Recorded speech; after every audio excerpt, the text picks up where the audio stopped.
What's up guys, and the time has arrived. It's time to do a speed test comparison between the Samsung Galaxy S10 Plus with Exynos 9820 processor up against the iPhone XS Max with the Apple A12 chip.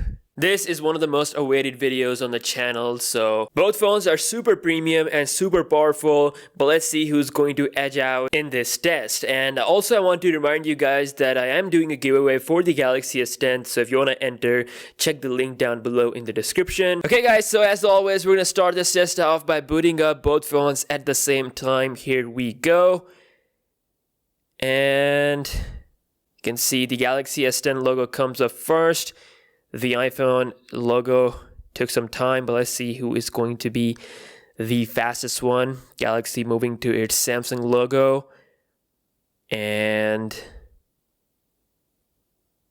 let's see. Okay, so Samsung Galaxy S10 Plus, faster. iPhone, about 2 or 3 seconds late. Alright, so both phones are in position. Again, this is the Exynos 9820 model with 8 gigs of RAM versus the iPhone XS Max here, which comes with Apple A12 along with 4 gigs of RAM. But still, it is iOS. It has a lot of good optimization, so we'll see how it does in RAM management. Again, it has the latest iOS version installed. With that being said, let's open up some applications, starting off with the phone dialer. Here we go. And as you can see, that was a bit quicker on the Galaxy S10 Plus settings. And that's about the same on both phones. Really quick animations, fast system-based app launch time. The Galaxy S10 Plus has faster app launch time as they have shown in the trailer. So I really want to see how it will go with the third-party application. So far, it does seem that this phone is more snappy than any of their releases before in terms of real-life usage. Third-party applications, starting with the game called Subway Surfers. This is going to be interesting. And the S10... Oh, whoa! Okay, that... Damn, Samsung wasn't kidding about the app launch time. Man, that was really fast.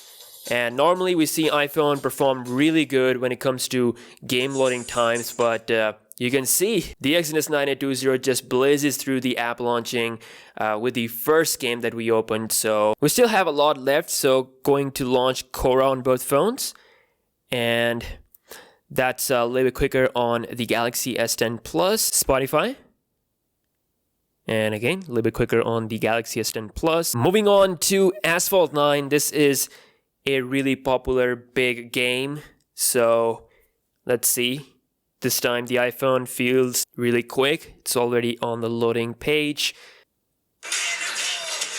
And still, the Galaxy S10 Plus manages to be quicker. Okay, wow.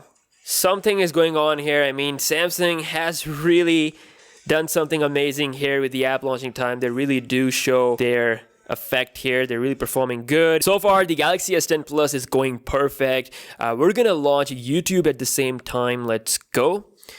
And once again, the Galaxy S10 Plus is quicker with its latest feed. Moving on to another game called Smash Hit. And again, the Galaxy S10 Plus slightly faster there. Pin out. Once again, the S10 Plus quicker. Moving on to Instagram. And that is also slightly quicker on the Galaxy S10 Plus, the latest feed. Let's check out some stories here. Who's going to open it up quicker? So that's about the same on both phones. By the way, subscribe to PewDiePie. Let's do a bit of a scrolling test. As you can see, looks very smooth on both phones. No issues whatsoever. And let's see the Insta camera. Okay. I think it's quicker on the iPhone, definitely. So you can see, yeah, the Galaxy take 1 second, just a split second to open the camera. So maybe with an update, it might be as quick as the iPhone. But yeah, social media apps are really well optimized for the iPhone. So yeah, that's a quick difference there. Let's check out my profile. And that got loaded up almost at the same time on both phones. So moving on to Twitter. And once again, slightly faster on the S10 Plus. Next up, we've got Photoshop Express. And that got loaded up real quick on the iPhone. Let's see. We've got an 8K image here on both phones. You can see that was a little bit quicker on the iPhone in terms of loading that up in the editor. So we're just gonna apply some effects here. I'm turning vibrancy all the way to the max on both phones, and same thing with the clarity, adding it all the way to the max. And now we're gonna export both of these two images at the same time in full 100%. So let's see if we just quickly press this at the same time, and as you can see, the iPhone is done while the Galaxy S10 Plus is done as well. So it took some time. The iPhone definitely faster there. That was actually pretty interesting. The Apple A12 still is a really powerful chipset, but overall in the applications opening times, the S10 Plus was really snappy. And last but not the least, we have camera on both phones, so launching it at the same time. Here we go. And I think that was about the same on both phones. Maybe the iPhone was slightly quicker. Again, you guys are the judge here. All right, next up is the browsing test. So we've got the default browsers on both phones, Safari on the iPhone versus the latest version of the Samsung Internet browser. Okay, so first website we have is wikipedia.org on both phones. And as you can see, that was really quick. I think the S10 Plus was just a tiny bit quicker here by finishing the website. You can see scrolling looks really smooth on both phones. Same thing with zooming in and out. I can really feel the smoothness here. It is definitely matching the smoothness that you normally feel on an iPhone or iOS device. Something has really changed. It feels buttery smooth here. Samsung is definitely closing in the gap. So next up we have the WWE.com on both phones. Let's see. Okay, Galaxy S10 Plus is done, followed by the iPhone XS Max. So that is really fast performance. Again, just a little bit differences here and there. If we scroll down, looks really smooth on both phones. No issues whatsoever. Just gonna quickly play this video on both phones and see which one does it faster. And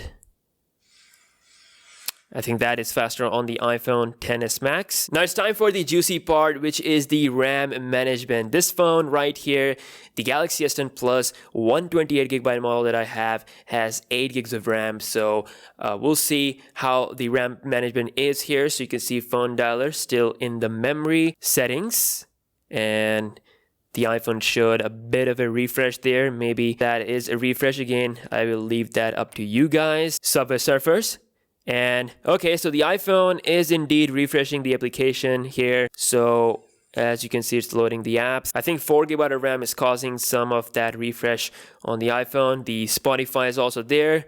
Well, here it is refreshed. We've got Asphalt 9 on both phones. Okay, so that got refreshed on both of these two devices. Again, I did add this 8K image editing in this video test, so it does take some more RAM as well to complete. So both phones probably did the refresh for that. It's very interesting that even with 8 gigs of RAM, we have one refresh on the Galaxy S10 Plus. Let's go down to YouTube. That is still there on both phones. So the iPhone is now finally showing us some signs of the RAM management. Cora is still there, and it's also, I think it's still here on the iPhone as well. Smash hit is kept in the memory by the S10 Plus. Same thing with the iPhone XS Max. Pin out, still there. Instagram, still there. Twitter, Photoshop Express. And we are back to the browser. So, wow, so only one refresh on the Galaxy S10 Plus compared to, I think, 3 or 4 refreshes on the iPhone XS Max, which proves that more RAM definitely brings better performance on the Android, and as you can see, it clearly performed better. Not only that, the Galaxy S10 Plus also annihilated the iPhone in terms of the app's opening speed, which is something that I never expected. I mean, pretty much all the games and applications except the Photoshop Express app, that was a bit slow on the S10 Plus, and also the editing export was a bit slow compared to the iPhone XS Max. But for the most part, the Galaxy S10 Plus took the crown. Again, you guys were the judge of this test. I want you guys to comment below the winner, and also do subscribe to the channel for more speed test videos. Let me know which speed test you guys want to see, and I'll catch you guys in the next one. Peace out.